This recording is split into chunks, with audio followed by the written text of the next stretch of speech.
नमस्कार दोस्तों, मैं पंडित के शर्मा स्वागत करता हूं आपका इस अपने YouTube चैनल में। स्वागत करता हूं आपका इस खास कार्यक्रम में। खास कार्यक्रम में आज हम बात करने जा रहे हैं शनि देव के 17 जनवरी 2023 को होने वाले राशि परिवर्तन के बारे में।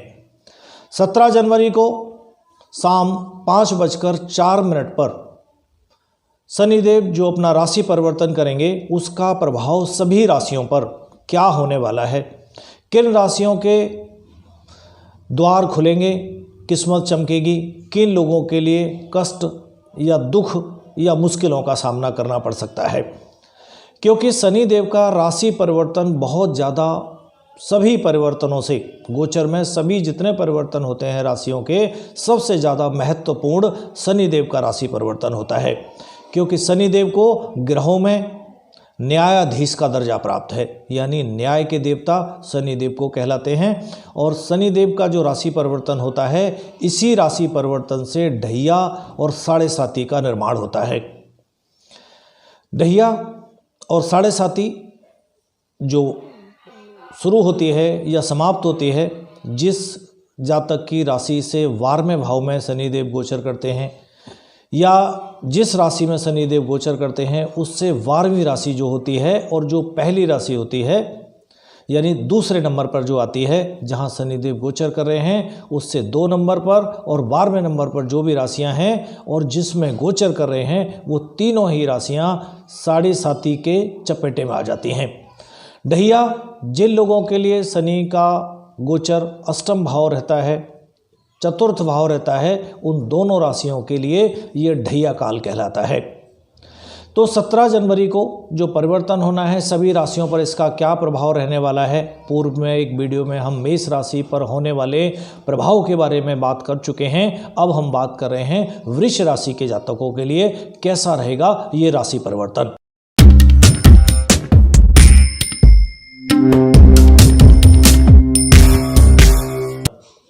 तो शनिदेव 17 जनवरी को 5:04 पर अपनी स्वराशि यानी उनकी खुद की राशि मकर राशि से निकलकर अपनी ही दूसरी राशि, यानी शनिदेव की जो राशि चक्र में 2 राशियां हैं, उनमें मकर से निकलकर कुंभ राशि में प्रवेश करेंगे।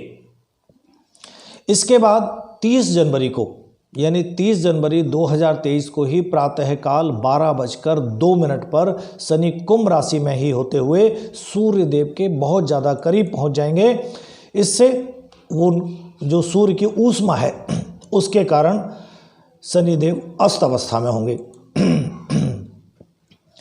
तो यहाँ पर क्या है कि शनिदेव की जो ऊर्जा है वो काफ़ी हद तक सूर्यदेव की ऊष्मा से प्रभावित होगी या काफ़ी हद तक कम हो जाएगी। शनि इस स्थिति में यानी इस अवस्था में 6 मार्च 2023 तक रहेंगे। फिर रात को 6 मार्च की रात्रि 11:36 पर अपनी इस अस्त अवस्था से निकलकर फिर उदय हो जाएंगे। इसके बाद शनि 17 जून 2023 की रात्रि 10:48 पर कुंभ राशि में ही फिर से वक्री हो जाएंगे, जिसका सीधा प्रभाव सभी राशियों पर पड़ेगा। हालांकि शनि अपनी वक्री अवस्था में 4 नवंबर तक रहेंगे और फिर 4 नवंबर को ही प्रातः 8:26 पर वक्री गति को समाप्त करते हुए पुनः कुंभ राशि में मार्गी हो जाएंगे। तो आइए अब बिना देरी के बात कर लेते हैं कुंभ राशि में जो राशि परिवर्तन है शनिदेव का, उसका वृष राशि पर क्या प्रभाव पड़ने वाला है। क्योंकि मेष की बात हम पहले वीडियो में कर चुके हैं, अब बात करेंगे वृष राशि की। तो वृष राशि के जो जातक हैं उनके लिए ये शनिदेव उनके 9वें भाव यानी भाग्य भाव और 10वें भाव यानी कर्म भाव के स्वामी कहलाते हैं या स्वामित्व उन्हें प्राप्त है। अब जो शनि का गोचर 2023 में 17 जनवरी को हो रहा है, वो आपके भाग्य भाव में ही उपस्थित होते हुए आपके भाग्य भाव में होने से भाग्य भाव में कुछ कमी करेंगे। इससे क्या होगा, आपका मन किसी वजह से दुखी या नाखुश हो सकता है, कुछ निराशाएं आपको नज़र आ सकती हैं। हालांकि बीच में शनि की इस स्थिति से आप छोटा मोटा लाभ या मुनाफा भी प्राप्त कर सकेंगे, परंतु ये जो मुनाफा होगा वो आपको बहुत ज़्यादा देर तक प्रसन्न नहीं रख सकता, या इससे आप बहुत ज़्यादा खुश नहीं होंगे। कुछ जातक इस दौरान अपनी उच्च शिक्षा के अध्ययन करने के लिए कोई बड़ा फैसला भी ले सकते हैं। फिर 17 जनवरी से शनि अपना कुंभ राशि में गोचर करते हुए आपके 10वें भाव में प्रवेश करेंगे, यानी अभी की जो अवस्था है वो आपके लिए नवम में है, और 17 जनवरी से शनिदेव का गोचर कुंभ राशि में प्रवेश करने पर आपके 10वें भाव में शनिदेव का आगमन होगा।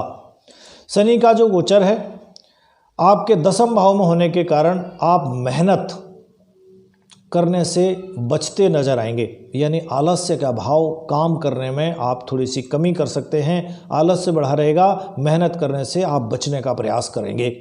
इससे आप अपने लक्ष्यों के, जो आपके लक्ष्य हैं या उनके फल जो प्राप्त हो रहे थे, उनमें आपको काफ़ी समस्याएं आ सकती हैं या उनमें कमी होगी।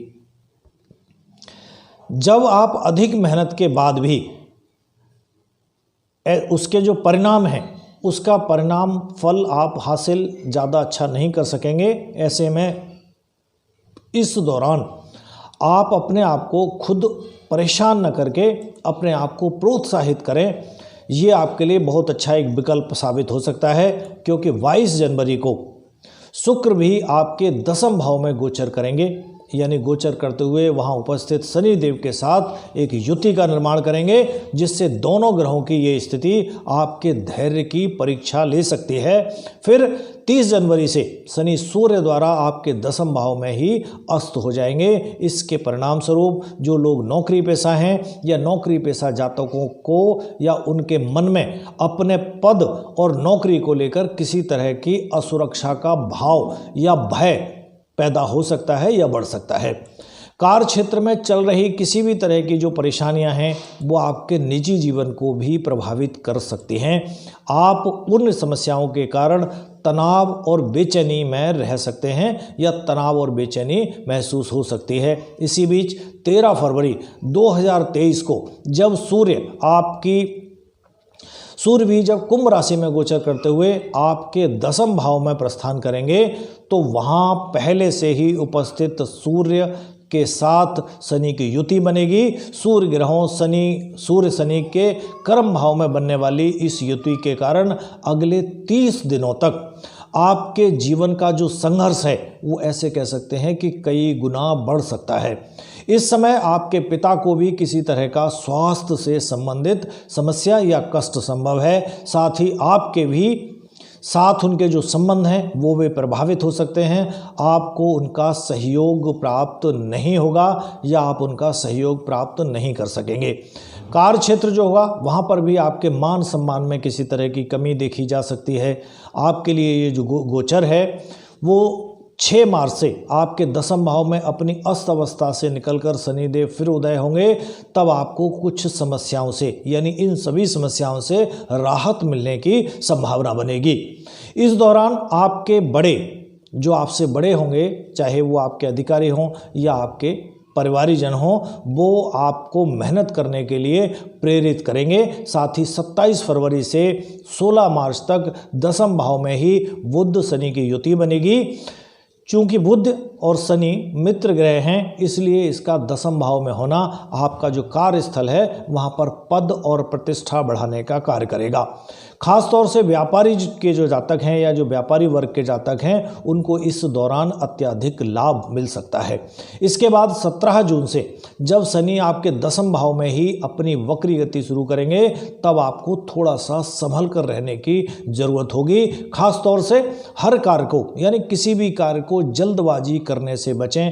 एक बार कार्य को पूरा होने के बाद पुनः से उसकी फिर से जांच कर लें, ये आपके लिए बहुत अच्छा रहेगा, या ये कहें कि आपके लिए बेहतर विकल्प साबित होगा।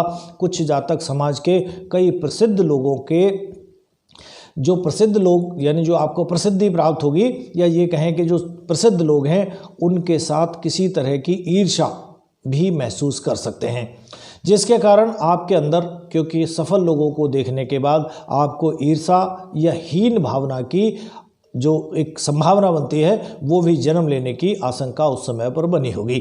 शनि इस बकरी अवस्था में 4 नवंबर तक रहेंगे, इसलिए सड़क पार करते हुए या वाहन आदि का प्रयोग करते समय विशेष रूप से आपको सावधान रहना होगा।